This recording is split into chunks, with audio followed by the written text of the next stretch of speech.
আপনি কি জানেন একটি সংসার কেন ভেঙে যায়? আর সেই ভাঙা সংসারকে জোড়া লাগাতে গেলে কি কি করতে হবে? আজকে আমি এই ব্রয়লারের মাংস রান্না করব, আর তার সাথে সাথে এই টিপসগুলো আপনাদের সাথে শেয়ার করব। চলুন ভিডিও শুরু করা যাক। একটা সংসার টিকিয়ে রাখতে গেলে সবার আগে আপনাকে অভিযোগ করা বাদ দিতে হবে।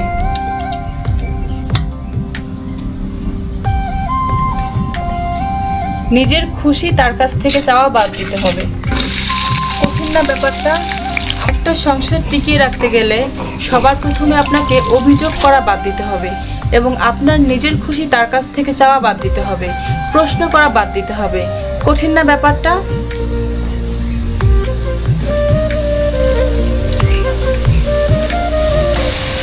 তাকে প্রশ্ন করা যাবে না, কই আছো, কার সাথে আছো, কোথায় গেছো, কখন আসবা বাড়িতে, কেন আসবা, এসব কোনো প্রশ্নই করা যাবে না। নাম্বার 2, তার কাছ থেকে সুখ আশা করবা না। নিজের সুখ দুঃখ নিজের কাছেই রাখতে হবে। আজকে আপনি ডিপ্রেশনে আছেন, মন খারাপ, কি ভাবছেন আপনার পার্টনার এসে আপনার মন ঠিক করে দিবে, আপনাকে ডিপ্রেশন থেকে বের করে নিয়ে আসবে? অসম্ভব ভাই, এটা কখনোই সম্ভব না। এমন কখনো হয় নাকি?